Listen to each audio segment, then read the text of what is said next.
Yo, what's going on, guys? It's Houston Sports Talk back in another video today. And today I'm going to be talking about Game 5 of the NBA Finals. As Game 5 of the NBA Finals is tonight. And it's going to be a very, very interesting game. Back in Boston after Game 1 and Game 2, where Boston controlled things in the first two games. It'll be very interesting to see if Dallas could extend things back to, send things back to Dallas for Game 6 and make this a 3-2 series. It would be very interesting if they can win their first game in Boston. It's been very hard for them in Boston in the first two games. They, got their butts kicked in the first two games in Boston. And Boston, I think that the thing that's going to be really hard about things going into this game, Game 5, Boston has been extremely good in Game 5s when given the chance this postseason. Had a Game 5 against Cleveland.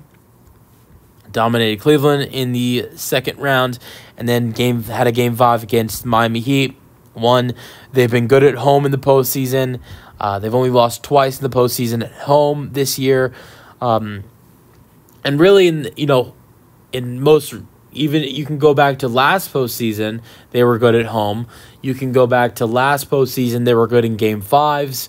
So, in most of those Game 5s are at home. So I think it's going to be really hard for Dallas to take down a Boston Celtics team, win at home.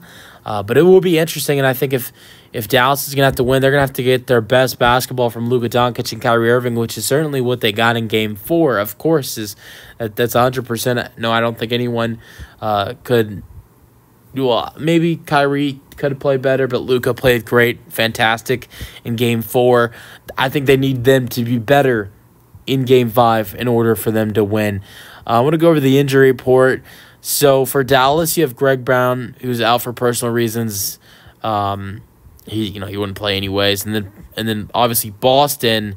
Now right now, Porzingis is not on the injury report. We'll see if he plays or not, because I thought there were some rumors, there was some chatter that he was gonna play in Game 4, and then he didn't. So it'll be interesting to see what happens with Kristaps in Game 5, whether he plays or not. But right now he's not on the injury report, and nobody for the Boston Celtics is on the injury report. So we'll see what happens for Porzingis in Game 5. I think it'll be interesting, and to add him back for Boston would definitely be big. I mean, look at these last two games without him. Game 3 was a closer game. Dallas only lost by 7. Was a really close game. It finished as a 7-point game, but they were really close up until the final, couple seconds. Dallas started playing the foul game a little bit. And then you have Game 4, they got absolutely crushed. I'm not saying, all right, without Porzingis, Boston sweeping them and they're winning.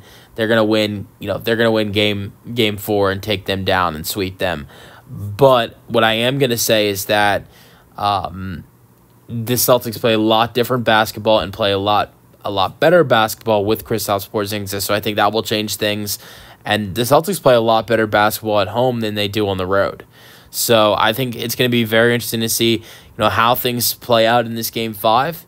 Neither of these two teams are injured. Obviously, Luka's banged up for Dallas, but he's going to be out there. So everybody's going to be out there, maybe not fully healthy, but everybody's going to be out there for both teams, unless something changes with Kristaps Porzingis. And I think it'll be a very interesting game. What Dallas needs to do is they need to come out right from the beginning of this game, guns blazing. Got to start off with the right tempo. And if you don't start off to I feel like first quarter you have to come out with the right energy, and you have to get out to a great start in the first quarter, just like you did in Game 4. And if you don't do that, if Boston controls the first quarter, I see them running away with this ball game. I'm not saying it would be a blowout, but I just see if Boston can control things early, if maybe not the first quarter, but the first half, if Boston is finding their way in the first quarter or first half, I don't see things changing around for Dallas in the second quarter or the second half, either or. Let me know your thoughts. Basically, what I'm saying is Dallas needs to get off to an early start, whether that's just the first quarter or that's the first half. You got to get off to an early start and then run away with that in the second half. Let me know your thoughts, and peace out.